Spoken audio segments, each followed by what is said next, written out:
একদিকে ক্ষমতাচ্যুত শেখ হাসিনাকে আশ্রয় দিয়ে হাসিনা কার্ড খেলবেন আর অন্যদিকে বাংলাদেশের সঙ্গে সুসম্পর্ক চাইবেন, এ ধরনের দ্বিমুখী নীতি চলতে পারে না।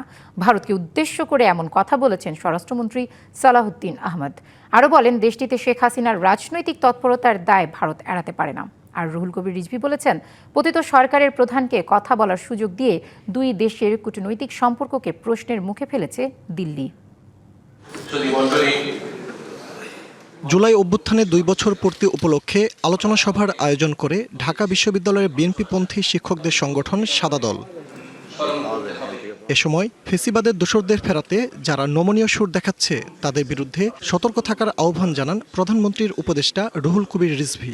সরকারের অনুমতি ছাড়া একটি আন্তর্জাতিক প্রতিষ্ঠান দিল্লিতে সে করতে পারে, কি বলে যে কোনো অনুষ্ঠান করতে পারে, আর সেখানে পলাতক এক ফ্যাসিস্ট সেখানে কথা বলবে, সেখানে সরকারের কিছু নয়। তিস্তা ব্যারেজের যে মহাপরিকল্পনার কথা তিনি বলছেন, চায়না সফর করেছেন এবং চীন, মায়ানমার, বাংলাদেশ করিডোরের কথা বলছেন, সেই কারণেই কি হাসিনা কার্ড খেলা হচ্ছে? এটা আজকে মানুষের কাছে সবচেয়ে বড় প্রশ্ন। ভারতে অবস্থানরত শেখ হাসিনাকে বক্তব্য ও রাজনৈতিক কর্মকাণ্ডের যে সুযোগ দেয়া হচ্ছে তা দুই দেশের বন্ধুত্বপূর্ণ সম্পর্কের পরিপন্থী বলে জানান স্বরাষ্ট্রমন্ত্রী সালাউদ্দিন আহমদ। বাংলা কিউআর যেখানে নগদ পেমেন্ট সেখানে। সারা দেশে 10 লাখেরও বেশি মার্চেন্টে নগদে পেমেন্ট করুন খুব সহজে। এই দেশে অস্থিরতা সৃষ্টির জন্য যে সমস্ত বয়ান দিয়ে যাচ্ছে, সেটা আমাদের অভিযোগ রইল। এই দায়িত্ব ভারত এড়াতে পারে না। এইভাবে কূটনৈতিক সম্পর্ক থাকে না। On the basis of mutual dignity and respect and on the basis of the sovereign equality আমরা আপনাদের সাথে সম্পর্ক রাখবো।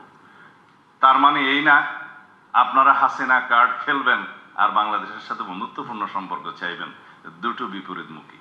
দেশে আর চেতনা বিক্রির রাজনীতি চলবে না জানিয়ে স্বরাষ্ট্রমন্ত্রী ফেসিবাদের বিরুদ্ধে সবাইকে ঐক্যবদ্ধ থাকার আহ্বান জানান।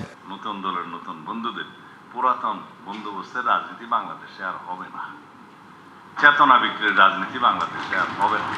যারা আকাঙ্ক্ষার উপর ভিত্তি করে চেতনা নির্ভর রাজনীতি করতে চাচ্ছে, তারাই আজকে স্বৈরাচারের পতনকে কেন জানি করা আমন্ত্রণ জানানোর মতো একটা পরিবেশ আবহ সৃষ্টি করছে। সংসদীয় পদ্ধতিতে যাতে স্বৈরাচার আর ফিরে না আসে, সরকার সেই ধারা প্রবর্তন করতে চায় বলেও জানান স্বরাষ্ট্রমন্ত্রী। কোন রকমের উস্কানিতে আমরা পা দেব না, গণতান্ত্রিক চর্চা আমরা অব্যাহত রাখবো। ফজলে রাব্বি, সৌরভ, ডিবিসি নিউজ, ঢাকা।